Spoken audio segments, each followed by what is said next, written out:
네, 여러분 안녕하세요. 이제 우리 봄봄의 두 번째 영상을 보도록 하겠습니다. 자, 교과서는 25페이지가 되겠습니다. 25페이지. 자, 하니까 고만 뭐 수룩해서 입맛만 쩍쩍 타실 뿐 아닌가? 그것도 그래. 자, 요거 지금 무슨 말입니까? 여기 지금 구장한테 가서 따지는 거죠. 그랬더니 이제 이 부분에서 장인이 뭐라고 얘기를 하니까 구장이 여기서 또 이렇게 얘기하죠. 그것도 그래. 하는데 구장이 마름인 장인의 눈치를 보면서 입장을 바꾸고 있습니다. 자, 마름은 떤 지주 밑에 마름이죠. 그러니까 마름 아래 이제 소장농이 또 있는 거죠. 그러니까 구장이 마름은 소장농들 중에서 약간 우두머리잖아요. 그러니까 마름인 장인의 눈치를 보면서 입장을 바꾸고 있습니다. 그래, 거진 4년 동안에도 안 자랐다니 그 키는 언제 자라지요? 다 그만두고 나 돈 주세요! 이러는 거죠. 글쎄 이 자식아, 내가 크질 말라고 그랬니? 왜 날 보고 그렇게 화를 내냐? 자, 그랬더니 빅모님은 참새만한 것이, 자, 빅모님 참새, 빅모라고 하는 단어, 그다음에 참새만한 것, 이게 어떤 대상을 높이는 과 동시에 낮추고 있죠. 참새만한 것이라고. 이를 통해서 웃음을 유발하고 있습니다. 해학적인 표현이겠죠. 그럼 어떻게 애를 낳지요? 사실 장모님은 점순이보다 깃배기 하나가 작답니다. 장인님은 이 말을 듣고 껄껄 웃더니, 그러나 표정은 안 좋죠. 코를 푸는 척하고 은근히 골래려고 팔꿈치로 옆 갈비를 쳤습니다. 아이고 더럽다. 나도 종아리에 팔을 쫓는 척하고 허리를 구부리며 어깨로 그 공둥이를 꽉 내밀었다. 장인님은 앞으로 우찔근하고 사리 문개로 쓰러질 듯 하다가 몸을 바로 고치더니 눈총을 몹시 쏘았다. 이런 쌍년의 자식 하고 말을 하고 싶으나 평소에 이렇게 말을 얘기하나 봐요. 비속어가 사용되고 있죠. 남의 앞이라, 여기 남은 구장을 가리키죠. 구장. 남의 앞이라서 참아죠. 참아 못하고 섰는 그 꼴이 보기에 퍽 쟁그러웠다. 자, 쟁그러웠다는 무슨 뜻일까요? 쟁그러웠다는 옆에 안 나옵니까? 아, 요 아래 나오는. 네, 쟁그러웠다. 쟁그러웠다 어디 있나? 여기 있네요. 쟁글쟁글했다. 미운 사람의 실수를 보거나 하여 몹시 고소하다 이런 뜻이에요. 고소하다. 참기름이다 이거죠. 자, 그래서 고소했다. 자, 이 부분은요, 체면을 중시하는 장인 성격이 또 잘 드러나고 있습니다. 그러나 이 말에는 별반 신통은 규정을 얻지 못하고, 규정은 사물을 옳고 길로 돌려서 끝을 짓다 이런 뜻인데요. 얻지 못하고 도로 논으로 돌아와서 모를 부었다. 왜냐하면 장인님이 뭐라고 귓속말로 조금조금 하고 갔기 때문에 장인이 구장을 회유한 거죠. 간 뒤다. 구장님이 날 위해서 조용히 데리고 아래와 같이 일러주었기 때문이다. 자, 뭉태란 인물이 또 등장하는데요. 가로 안에. 뭉태의 말은 구장님이 장인에게 땅 도마지기를 얻어붙이니까 그래 꿰었다고 하지만 나는 그렇게 생각하지 않는다. 뭉태의 말이 사실이겠죠. 근데 나는 멍청해서 어리숙해서 그렇게 생각하지 않는답니다. 자, 구장의 설득 전략을 한번 봅시다. 자, 이렇게 땅 도마지기 얻어붙이면서 구장이 어떻게 설득하나요? 자네 말도 너의 말도 옳지. 나이가 찼으니까 아들이 급하다는 게 잘못된 말은 아니야. 자식을 낳아야지. 하지만 농사가 한창 바쁠 때는 일을 안 한다거나 집으로 달아나는가 하면 손해죄로 그것도 징역을 가거든. 여기서 그만 나는 정신이 번쩍 났대. 아주 순박하죠. 왜 요전에 삼포 말서 마을에서 산에 불 좀 놓아도 징역한 거 못 봤니? 지산에 불을 놓아도 징역을 가는 이때인데 남의 농사를 버려주니 죄가 얼마나 중하니? 그렇다고 그리고 자넨 사경을 받으러 정장 가겠다고 했대. 정장이 뭐냐면은 소장을 관청에 내는 걸 말해. 소장을. 소송을 제기하는 거지. 소송을 제기하러 간다고 하지만 그러면 괜시리 죄를 들쓰고 가는 걸세. 또 결혼도 그렇지. 법률에 성년이라는 게 있는데요. 자, 지금 일부분 일단 협박이죠, 협박. 그다음에 이제 객관적 근거 제시하는 부분이 있어요. 법률에 성년이라는 게 있는데 21가 돼야지 비로소 결혼적으로는 할 수 있는 거야. 이건 팩트죠. 그러니까 객관적인 근거를 제시하는 겁니다. 자네 물론 아들이 늦을까 염려를 하겠지만 점순이도 이제 16 아닌가? 그렇지만 아까 빙장님의 말씀이 올 가을에는 열일제천으로 성례를 시켜주겠다 하시니까 좀 고맙냐. 빨리 가서 뭐 붙든 거나 마저 부어라. 이렇겠죠. 성례에 대한 어떤 희망을 또 제시해주고 있습니다. 자, 이렇게 1930년대 농촌에서는 머슴들이 대가도 못 받고 지주계층이 일을 하는 경우가 있었음을 알 수 있습니다. 그래서 오늘 아침까지 끽소리 없이 왔습니다. 자, 아침 오늘 아침이라는 게 또 시간 표지가 되겠죠. 표지는 표지판 같이 이렇게 시간을 알려주는 걸 말합니다. 오늘 아침까지 내가 익소리 없이 모내기 하러 왔다는 겁니다. 나는 장인의 이퀄 구장을 찾아가지만 별 소득 없이 결국 돌아왔습니다. 장인님과 내가 싸운 것을 지금 생각해보면 지금은 과거에서 현재로 사건이 진행되고 있다는 겁니다. 생각해보면 전혀 뜻밖의 일이라 안 할 수 없다. 장인님으로 말하면 요즘 자긴들에게 자긴이 뭐냐면요 소자긴들입니다. 행세를 좀 마름으로써 행세를 좀 하고 싶다고 해서 돈 있으면 양반이지 별 게 있냐 하고 일부러 아랫배를 툭 내밀고 걸음도 뒤틀게 걸고 하는 이 판이다.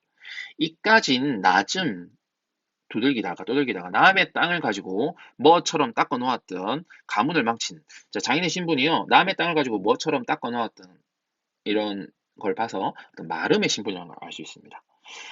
망친다는 이제 할 어른이 아니다. 장인은요 여기 보면은 이까진 일로 이렇게 할 인물이 아니겠다는 얘기는 장인은 자기 말을 안 듣는다고 나를 때려서 어떻게 어렵게 일으킨 가문을 망칠 정도로 문제를 만들 사람이 아니라고 생각하고 있는 겁니다. 이렇게 말하자면 결국 어젯밤 뭉텐의 집에 마슬은 찾아가는 걸 말하죠. 간 것이 나는 별로 안 좋은 생각이었다. 뭉텐을 찾아간 것이 장인과 내가 싸우게 된 원인이 된 거죠. 과거를 떠올리는 겁니다. 회상. 낮에 구장님 앞에서 장인님과 내가 싸운 것을 어떻게 알았는지 대고 자꾸 빈정거리는 것이었습니다. 뭉태가. 야, 그래, 그 친구죠. 맞고도 내가 그렇게 장인한테 쳐맞고, 그거 장인, 한 주먹거리도 안 되는 그 장인 늙은 사람을 가만두냐? 그럼 어떻게 하니? 임마, 봉필이를 장인을, 모판에다가, 거꾸로 그냥 탁 얼굴을 땅에 쳐박아 버리라. 나를 이렇게 충동질하고 있죠. 괜히 나 대신에 화를 내가 주먹질을 하다 내 등까지 찼습니다. 놈이 본시 괄괄하지만 그래놓고 날더러 석유값을 물라고 막 찌다오를 붙습니다. 난 어안이 벙벙에 잠잡고 있으니까 저만 연시 잇따라 자꾸 짓거리는 소리가 밤낮 일만 해주고 있을 거야. 영덕이는 1년을 살고도 대릴 사이를 살고 장가를 들었는데 넌 4년이나 살고 더 살아야 돼? 네가 세 번째 사이인 줄 아니? 세 번째 사이? 이렇게 해요. 세 번째 사이라고? 내가? 남의 일이라도 분하다. 이 자식아 우물에 빠져서 그러니까 접시에 물 떠놓고 죽어라 뭐 이거죠. 우물가에 빠 죽어. 어이 부끄럽다 이놈아 이거죠. 비난하고 있습니다. 나중에는 결국 손톱으로 목까지 따라고 했대요. 손톱으로 목을 어떻게 따나요? 제 아들같이 함부로 훅딱이었다. 그러니까 자기 아들이 아빠가 마치 아들을 훅딱이듯이 훅딱이는 게 뭐냐면요. 공연한 말로 꼴사납게 짓거리는 걸 말합니다. 들볶듯이 이렇게 하고 별의별 소리를 다 해서 그대로 옮길 수는 없으나 그 줄거리는 이렇습니다. 자, 얘기를 들어보니까 우리 장인님이 딸이 셋이 있었답니다. 딸이 셋이 있는데 맏딸은 재작년에 시집을 갔고요. 정말은 시집 간 게 아니라 그 딸도 대리사를 해가지고 있다가 내보냈고요. 그런데 딸이 10살 때부터 19, 즉 10년 동안 대리사를 갈아들이기를 독리에선 사위부자라고 비꼬는 별명이죠. 장인의 행태를 비꼬는 별명입니다. 이름이 낮지만 14놈이란 참 너무 많다. 오, 첫째를 14명을 해먹었나요? 장인님이 아들은 없고 딸만 있는 거로 그 다음 딸을 대를사유를 해서 올 때까지 부려먹지 않으면 안 된다. 물론 머슴을 두면 좋지만 그건 돈이 또 드니까 장이 나와 점순이의 성례를 미루는 이유죠. 일 잘하는 놈을 고르느라고 연팡 바꿔들었다. 또 한편 놈들이 욕만 풀창 퍼붓고 심의도 부려먹으니까 베일이 상해서 달아나기도 했겠지. 점순이 둘째 딸인데 내가 일테면 그 세 번째 대를 사이로 들어온 셈이다. 내담으로 네 번째 놈이 들어올 것을 내가 일도 참 잘하고 그리고 사람이 좀 어수룩하고 하니까 장인님이 잔뜩 붙들고 놓지를 않는 그런 상황인 거죠. 셋째 딸이 이제 6살밖에 안 돼서 10살은 돼야 대를사이를 할 테므로 그동안 죽도록 부려먹어야 합니다. 근데 이제는 속 좀 차리고 장가를 들여 달라고 떼를 쓰고 나자빠 지러 이것이다 하고 뭉태가 얘기를 해준 거죠.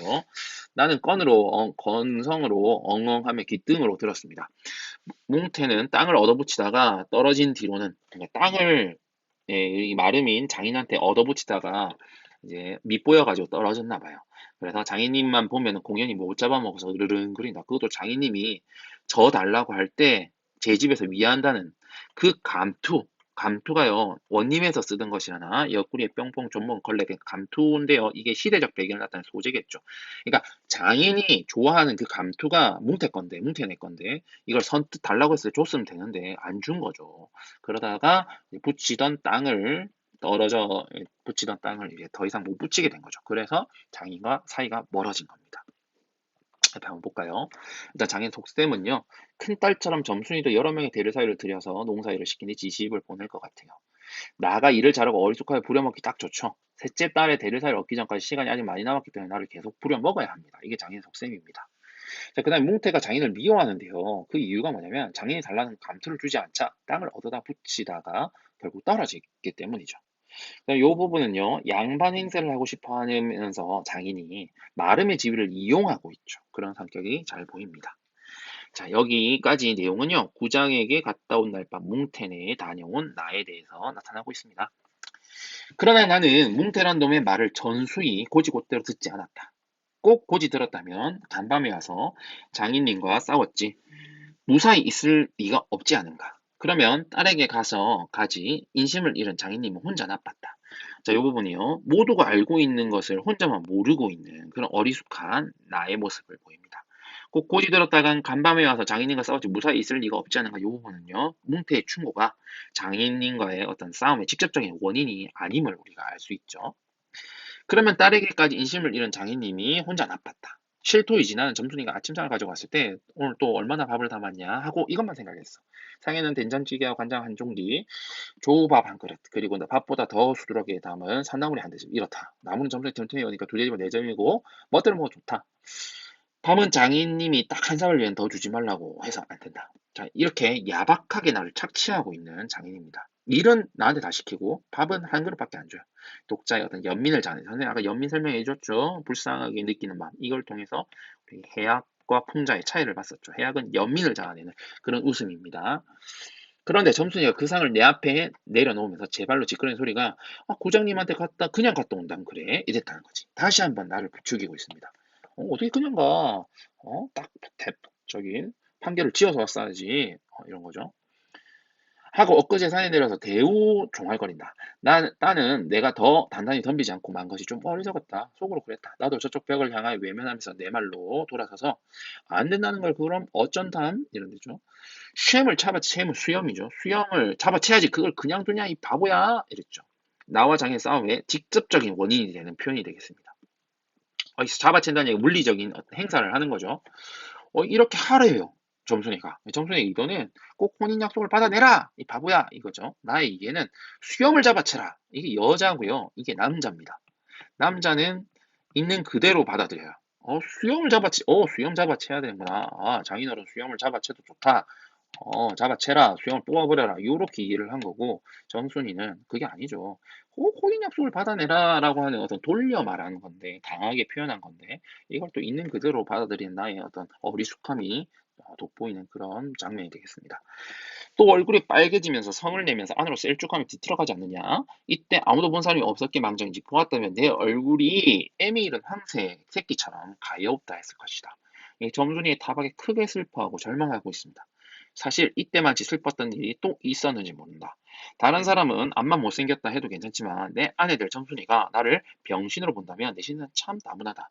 밥을 먹은 뒤에 지게를 쥐고 일터로 갈라 하니 도로 벗어 던지고 바깥 마당 공석 위에 들어 누워서 난 차라리 죽는 이만 못하다고 생각했다. 자, 나의 심경 변화가 잘 보이고 있습니다.